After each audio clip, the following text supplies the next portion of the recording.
Bonjour à tous, je vous fais une petite vidéo qui pourra peut-être vous aider si vous avez rempli votre piscine et que y a des problèmes. Donc moi j'ai posé ma piscine l'an dernier un peu temporairement, donc j'ai pas pris le temps de faire une installation propre avec du sable et compagnie, ou quoi que ce soit qui ferait un sol bien plat et sans cailloux ou quoi que ce soit. Donc je l'ai posé et bon, mais j'ai eu des trous, et là d'ailleurs cette année c'est pareil parce que c'est temporaire. Je la pose là, juste là, je sais que ça va changer, que le jardin va être aménagé. Mais du coup, ben voilà, je me suis retrouvé embêté. J'ai eu d'abord un premier trou ici, mais ça je l'avais vu, donc j'ai mis une rustine. Et quand je l'ai rempli, donc je l'ai laissé toute la nuit, je crois, ou peut-être pas, toute une matinée, je sais plus. Donc j'avais quand même pas mal d'eau dedans. Je me suis rendu compte que j'avais une fuite, quoi. Ça coulait sur les côtés. Ça coulait sur les côtés complètement. Donc à partir de ce moment-là, j'avais deux solutions.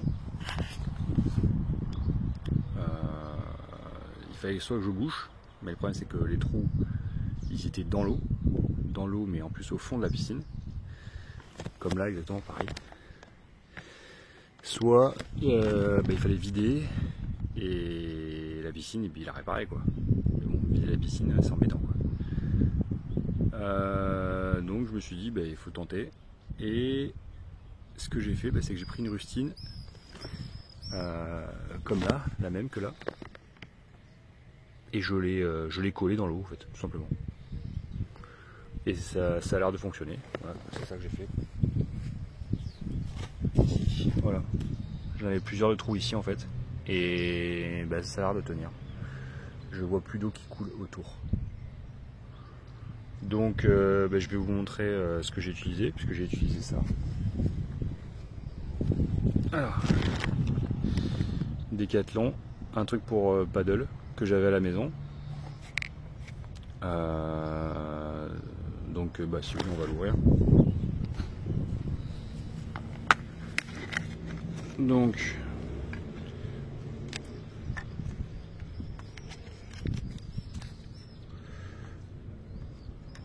on a dedans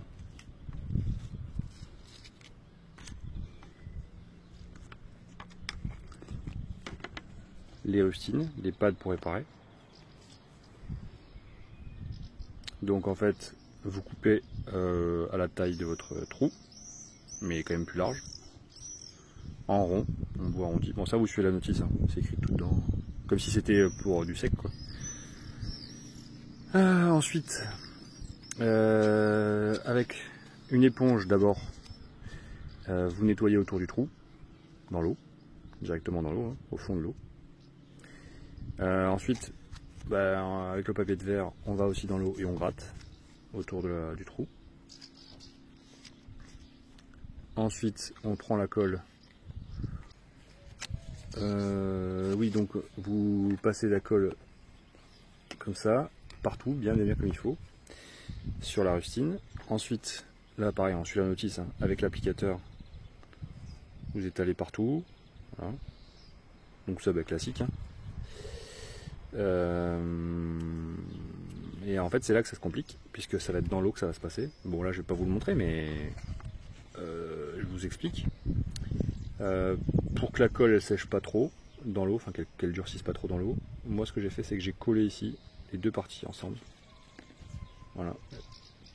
Je mettais comme ça, j'ai mis comme ça dans les deux parties ensemble et je l'ai entré dans l'eau comme ça. Je suis entré dans l'eau comme ça. Voilà. Et une fois arrivé au trou, j'ai déplié, paf, et j'ai collé. Mais voilà, il faut faire vite, quoi. Faut faire méga vite. Mais bon, ça va quand même, hein, ça a pris.